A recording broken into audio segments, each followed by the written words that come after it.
VE Day, and to mark this momentous occasion, we cross live to the Cabinet Room in 10 Downing Street for a message from the Prime Minister, the Right Honourable Winston Churchill. Yesterday morning at 2:41 a.m.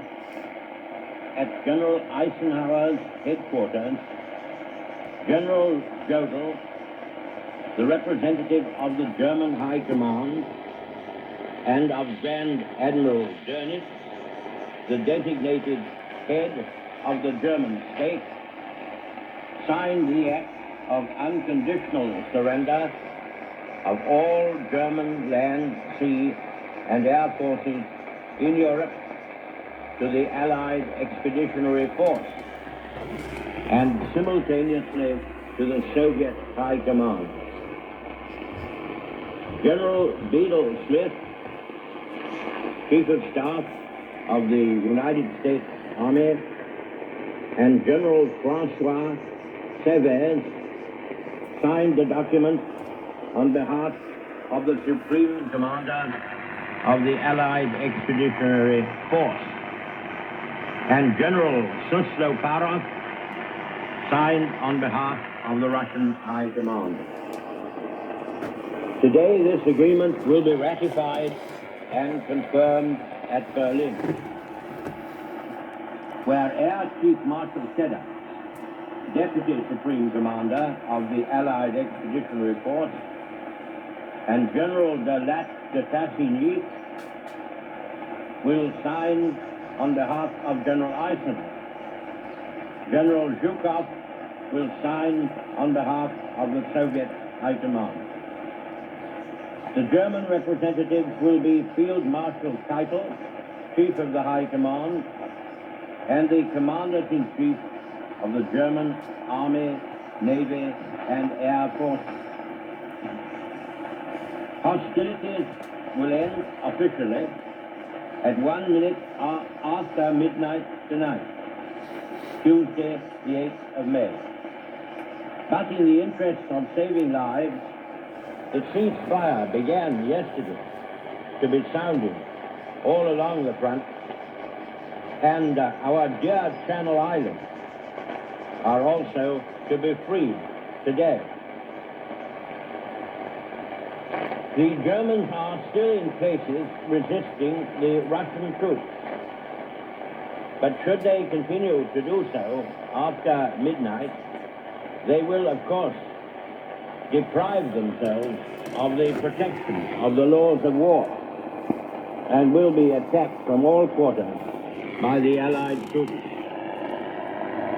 It is not surprising that on such long front and in the existing disorder of the enemy, the commands of the German High Command should not in every case have been obeyed immediately. This does not, in our opinion, with the best military advice at our disposal, constitute any reason for withholding from the nation the facts communicated to us by General Eisenhower of the unconditional surrender already signed at Rheims, nor should it prevent us from celebrating today and tomorrow, Wednesday, as Victory in Europe Day. Today, perhaps, we shall think mostly of ourselves. Tomorrow, we shall pay a particular tribute to our heroic Russian comrades whose prowess in the field has been one of the grand contributions to the general victory. The German war is therefore at an end. After years of intense preparation, Germany hurled herself on Poland at the beginning of September 1939. And in pursuance of our guarantee to Poland, and in common with the French Republic, Great Britain, the British Empire, and Commonwealth of Nations declared war upon this foul aggression. After gallant France had been struck down, we from this island and from our united empire maintained the struggle single-handed for a whole year, until we were joined by the military might of Soviet Russia and later by the overwhelming power and resources of the United States of America. Finally, almost the whole world was combined against the evildoers, who are now prostrate before us. Our gratitude to all our splendid allies goes forth from all our hearts in this island and throughout the British Empire.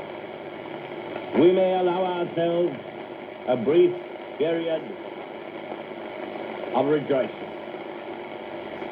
But let us not forget for a moment the toils and efforts that lie ahead. Japan, with all her treachery and greed, remains unsubdued. The injuries she has inflicted upon Great Britain, the United States, and other countries, and her detestable cruelties call for justice and retribution. We must now devote all our strength and resources to the completion of our task, both at home and abroad. Advance, Britannia! Long live the cause of freedom! God save the King! Today is VE Day. The German army has surrendered. The war in Europe is over. This is Absolute Radio 40s.